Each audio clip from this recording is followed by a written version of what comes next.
Hey everybody, thank you so much for tuning in these past couple of days for our 5-day Motivated Mama Challenge. I'm Akeisha Harris of Mrs. Mama United, and I'm super duper excited. We had such great speakers over the past few days, and I really hope that you guys tuned in and that you gleaned as much information as you could, got some tips on what to do to get motivated and to stay motivated, because that's why we started this thing. We know as women, we have a lot. It's my kid, one of the twins. We know as women, we have a lot to juggle, being mothers, being wives, being businesswomen, being mompreneurs. And it's just like, how do we balance it all? And that's what motivated me to start this 5-day Motivated Mama Challenge, because we just really need to support, enrich, and empower each other. And that's what Mrs. Mama United is all about. So, joining me today, we have a wonderful woman. She is a wife. She is a mother of 5 boys. She started this wonderful organization. She's a servant. She's a leader. She's just all around a pretty cool person. And she's finishing her doctorate degree. Who do we have? It's me. Our guest today is me. And I thought this would be a great time just for us to have a more intimate conversation, right? So I'm gonna just answer the questions that I've been asking everybody else so that you can get a little peek into my life. Okay, so as a Mrs. Mommy, I always saw myself being a wife and a mother. Of course, what I saw growing up was great. My parents had a pretty good relationship up until they got divorced, which was dumb. But yeah, I had a loving family. I had a great relationship with my parents, with my sibling. And just the concept and the ideal of marriage always intrigued me. I just love the fact that being married to your husband, the one and only love for the rest of your life, like that is really fairy tale stuff. And I totally bought into it. And I still do. I still do, even though, you know, marriage can be tumultuous at times. You can be at odds at times, but just knowing that I have his back, he has mine, keeps us connected. Always wanted to be a mother. I loved children. Kids are just fun. Now, raising kids is different. That's a whole different animal. But I have to say, 5 boys. I always wanted 5 kids. I said 5 or 6. I don't know who I was trying to race or whatever, but I am completely tapped out. I don't feel like being pregnant anymore. So I think 5 is my limit. And I'm happy. I'm super duper happy. I'm glad that I was able to be a conduit to bring these beautiful souls into the world and just to shape and mold them. Of course, with the help and leadership of my husband. I'm just really excited to be a Mrs. and a mommy. So many people want to know, Keisha, with 5 kids and a husband and businesses and finishing your doctorate degree, how in the world do you do it all? Well, I want to let you guys know that everything doesn't get done in one day. I am a fan of priority management, not really time management, because we can't control time. Time goes, it goes. But we can prioritize. Excuse me. I need to put a little bit more lipstick on. But yeah, we can't control time. Time just goes, right? Regardless of what we're doing or where we are, time goes. What we can do is prioritize our tasks. And when we prioritize our task, it leaves us little room for error. It leaves us little room for happenstance and other foolishness, right? So that's really how I balance my professional and personal career. Of course, it doesn't go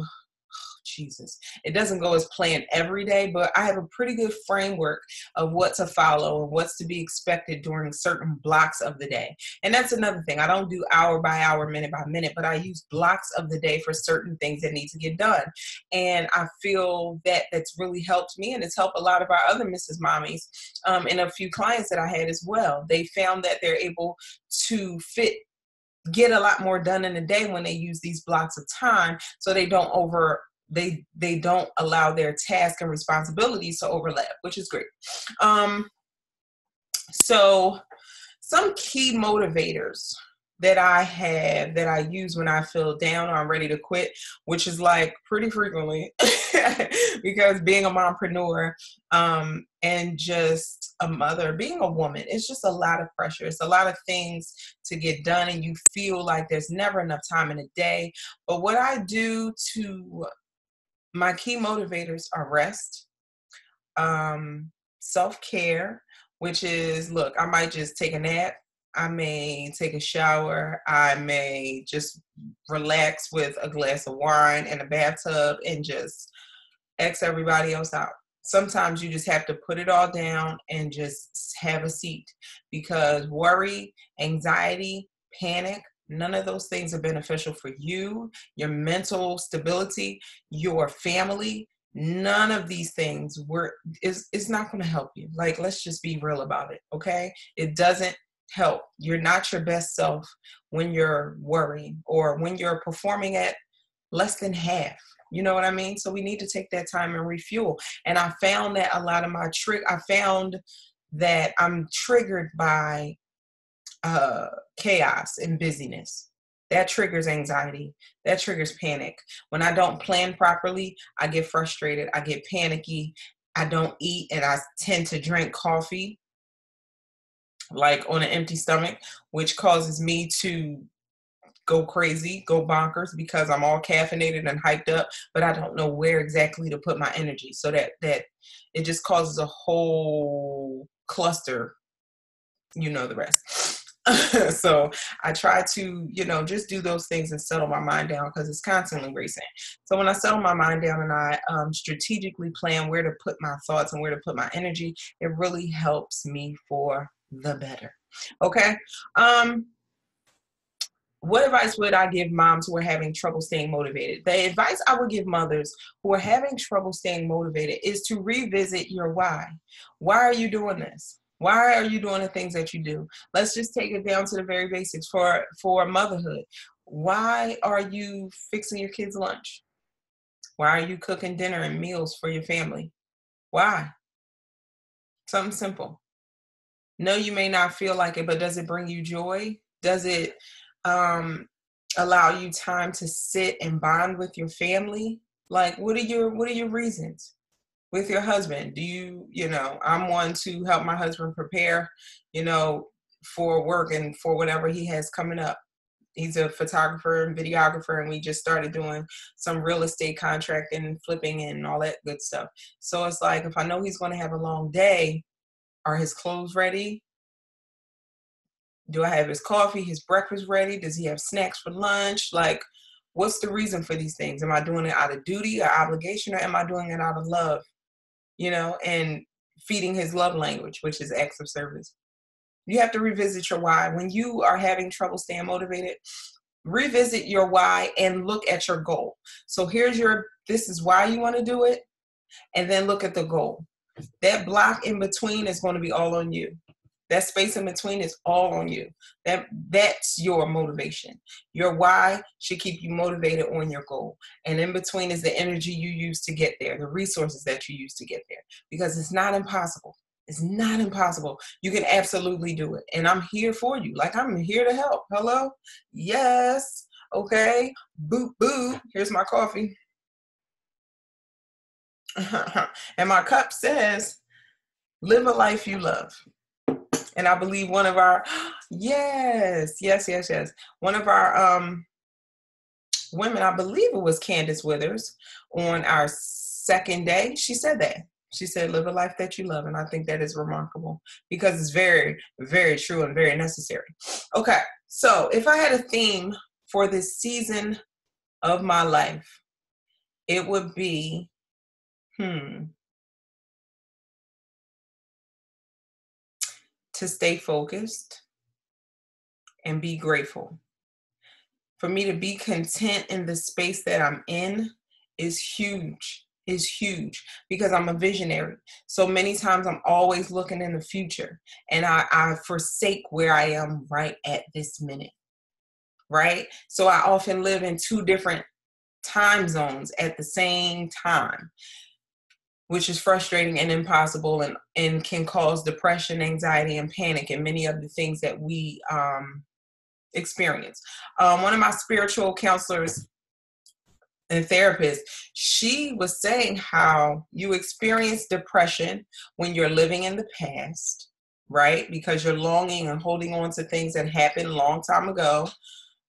Anxiety comes when you're living in the future. You're trying to get to that point in the future that's not here yet, and you haven't properly prepared for it, and you are not mature enough to handle, right? And panic is when your times, all these, your present, past, your future, all of these things are colliding and you have zero focus. You're not focused on the present. You're just allowing your worlds to collide. So you have depression, past, anxiety, future, and panic when they're all three are colliding. Isn't that remarkable? And I had to sit and reflect on that and just really, really be real with myself and say, Keisha, yeah, you need to relax. It's okay. You're planning now. You see what's to come. You're planning now, but you also have to enjoy your right now.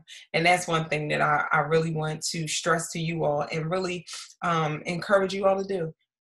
Enjoy your now. Enjoy your now. Enjoy your now, because time goes by so quickly. So quickly. Like, I was looking at my kids. I had my oldest just turned 9. My second oldest turned 7. Their birthdays are a day apart, but they're 2 years apart. And my middle child's about to be 5 in July. The twins are almost 1.5. It's like, where in the world did my time go? Where did it go? Right? And I don't want to be that mom whose mind is always on something else, and I can't enjoy my children or can't enjoy our quiet time together because my mind is racing, or I can't sit and watch a movie with you because I'm thinking about what needs to get done. I don't want to be that kind of person. I want to be able to focus on what I need to do and also enjoy the time. So that's a work in progress for me. Like, transparent moment, that is a work in progress for me. And I think I'm handling it pretty well. My husband is a great barometer. He's quick to say, Keish, reel it back in, babe. Reel it in. Or you're doing it again. So it helps when you have an accountability partner who isn't afraid to give you that news that you don't want to hear. Yeah, he's pretty cool. Yeah, so that's all about me. You guys know that you can connect with me on Instagram, Facebook, Pinterest, and YouTube at Mrs. Mommy United. Mrs. Mommy United. Also, on Twitter too. Also, go to our website, mrsmommyunited.com, and grab our template that we have for you that shows the block of time that I use, and it breaks it down so that you can fill it in for each member of your family and who needs to do what, when, where, and how. So yeah, that's really how you guys can connect with me. You can join our private Facebook group. That is bit.ly/MMUPRIV. And I really hope that, you connect with us. If you are a mother to amazing children, they don't have to be amazing, but if you have kids and you kind of like them, come on over to Mrs. Mommy United. If you are a wife who is dedicated and loving to her wonderful husband, you can come on over. Even if your husband isn't that great right now, or he's getting on your nerves, whatever. But you Mrs. Mommies are more than welcome to join our group, and I would be happy to have you so we can discuss all of these wonderful things, because I am Mrs. Mommy United, and we support, enrich, and empower. So I hope you guys enjoy this 5-day Motivated Mama Challenge. You can also see the playbacks if you're in the private group. Join our email list so I can give you the links to see some of these playbacks as well. And I look forward to hearing from you. Talk to me. Send me a DM. Email me. Do something. Bye, guys. Thanks so much.